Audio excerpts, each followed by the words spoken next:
already know what it is, Fourth Quarter Boyz Sports. It is me, the illustrious one, Professor Lake, in the building, man. Like, comment, share, subscribe. Be a Fourth Quarter Boy for life. Hit the notification icon. Subscribe to my Patreon. Let's keep these videos rolling out. Yeah, Bears training camp news. First thing I want to talk about is the Kmet contract extension. It's worth $50 million, a 4-year deal. The deal includes $32.8 million guaranteed and $20 million in the first year in cash. Now, this story comes across the wire through Adam Schefter and Phil Yates. So in my opinion, I think it's about time that Ryan Poles starts solidifying the core of the team. Cole Kmet has been solid. He's been healthy since he's been with the Bears. He showed steady improvement each year, considering that he's played with multiple quarterbacks, different offensive systems. He hasn't really complained. He stayed humble. And, you just see a guy like that improving as the years go on. So I really like, keeping a guy like Kmet. I'm wondering what's going to happen with some of the other guys who are entering into a contract season, like Darnell Mooney, Jalen Johnson, Eddie Jackson. I think it's going to be a wait and see on Eddie Jackson to see what type of season he has, and also to see if, the Bears can compete with other teams who are looking for a free safety. Then you got Jalen Johnson, on the other hand, similar to Cole Kmet. He's a guy that has also shown improvements year after year. Hasn't necessarily showed what you want in a premier cornerback as far as takeaways, but it's definitely a solid cover corner. I have been frustrated at times in big time game situations where he has given up some big time passes. Darnell Mooney is a receiver that I'd love to keep on the Bears roster, and I think that Ryan Poles feels the same way about at least two of these guys that we're just discussing out of Eddie Jackson, Jalen Johnson, and Darnell Mooney. I think Darnell Mooney is probably the next guy that's going to get a deal from the Chicago Bears. And this is because Darnell Mooney has shown, professionalism each year. And then, looking into off-season photos, you're seeing that he's got a little more stockier. And overall, that's Justin Fields' guy. That's the guy that he formed a relationship with. And I just think that's going to grow and grow and grow. And I think if you're a general manager and you want to keep a quarterback happy, I think you offer Darnell Mooney a team-friendly contract that also compensates him well. I don't look at him like a number one receiver, and I think that since we have one now, I think things are going to kind of, shake into place as far as what Darnell Mooney's asking price is. So I'm definitely a fan of a Ryan Poles move to extend Cole Kmet. I think strengthening your core of the team with the guys that's been there the longest is a good thing to do. And he's a homegrown talent. He's from Chicagoland area, and I think he knows what this Bears fan base is all about and what we look for out of people who play for the Bears. So I look for him to have one of his best seasons yet.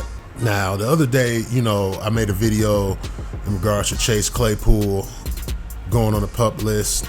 And, it didn't get a lot of views, but I do think that the fan base was thinking the same thing that I was thinking as far as what's in his head, what's his mind state, and, how he's really trying to attack the season, and wondering if we really need a guy that's going to enter into training camp the first day on the PUP list. After listening to his interview and just seeing what he was saying, I take it with a grain of salt. Maybe you're working hard. Maybe you've done everything you're supposed to do. Maybe the media has twisted the narrative to, to clarify your modeling opportunities and, just different things like that. Bringing up talking points such as your stats last year and, causing waves over there in Pittsburgh. So I get that narrative spin, and I'm willing to give him the benefit of the doubt. I think he heard the talk and the chatter, said that family members had to get him to take a look at Twitter because he was so dialed in and he didn't know what was going on. I'll take that. That's cool. But, Chase Claypool was taken off the PUP list the very next day, or later on in the evening, rather.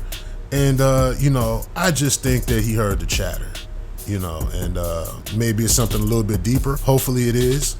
But, again, as a fan, I'm glad to see we do have a voice, a little bit of influence, in those regards. So I'm glad to have you back, Chase. Let's stay focused and, have some intestinal fortitude about what's going on. And, we know you're a tough guy. We know you want to play games and you want to catch touchdowns and all of these things. But, mentally you got to be, dialed in, and we'll just see how things go. So definitely the fan base is glad to have another weapon on the field for Justin Field. Yeah, because it was looking kind of bleak when you entered the training camp on the pump list. So I instantly started thinking about other wide receivers we might be able to pick up off the free agent wire.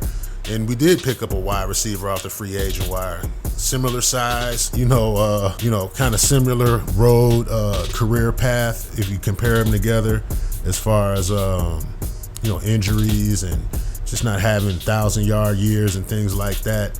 But we picked up Isaiah Ford, wide receiver, played with the Miami Dolphins, and, had to bring in some competition for Chase. That just kind of lets you know where Ryan Poles' head is at in regards to Claypool, him picking up the offense, him being able to perform on the field and in practice. Now, this is just the beginning of Bears training camp, and just topping things off, pause.